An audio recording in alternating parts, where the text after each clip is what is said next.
think that your life is hard and you're giving up on that because you think your life is unfair, think again. I was 18 years old when I got married.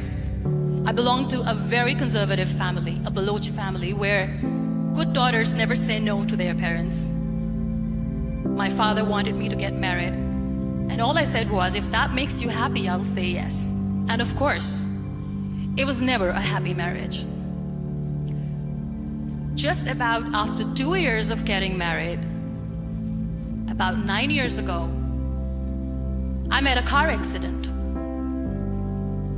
Somehow my husband fell asleep and the car fell in the ditch. He managed to jump out, saved himself. I'm happy for him. But I stayed inside the car and I sustained a lot of injuries. The list is a bit long. Radius ulna of my right arm were fractured.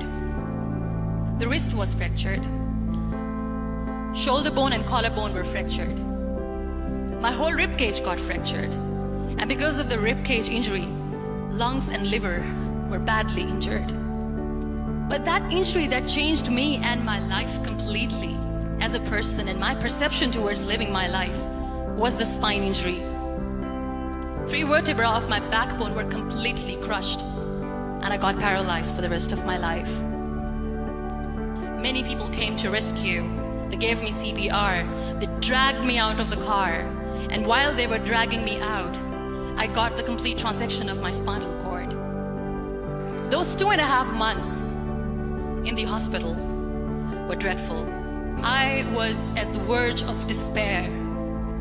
One day, doctor came to me and he said, well, I heard that you wanted to be an artist, but you ended up being a housewife. I have a bad news for you.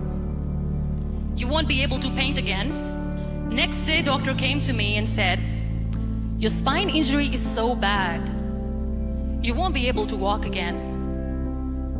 I took a deep breath and I said, it's all right. Next day, doctor came to me and said, because of your spine injury and the fixation that you have in your back, you won't be able to give birth to a child again. That day, I was devastated. I still remember, I asked my mother, why me? And that is where I started to question my existence. Why am I even alive? And that is where I realized that the words have the power to heal the soul. My mother said to me, this too shall pass. God has a greater plan for you. I don't know what it is, but He surely has. That day I decided that I'm going to fight my fears. So I wrote down one by one all those fears. And I decided that I'm going to overcome these fears one at a time. You know what was my biggest fear? Divorce. I couldn't stand this word. I was trying to cling on to this person who didn't want me anymore, but I said no. I have to make it work. But the day I decided that this is nothing but my fear, I liberated myself by setting him free. And I made myself emotionally so strong that the day I got the news that he's getting married, I sent him a text that I'm so happy for you and I wish you all the best. And he knows that I pray for him today. Number 2 was, I won't be able to be a mother again. And that was quite devastating for me. But then I realized there are so many children in the world, all they want is acceptance. So there is no point of crying, just go and adopt one. And that's what I did. 2 years later, I got this call from a very small city in Pakistan. I got a call and they said, are you Muneebamazari? There is a baby boy and would you like to adopt? And when I say yes, I could literally feel the labor pain. I said, yes, yes, I am going to adopt him. I am coming to take him home. So when you accept yourself the way you are, the world recognizes you. It all starts from within. We have this amazing fantasy about life. This is how things should work. This is my plan. It should go as per my plan. If that doesn't happen, we give up. I never wanted to be on the wheelchair. Never thought of being on the wheelchair.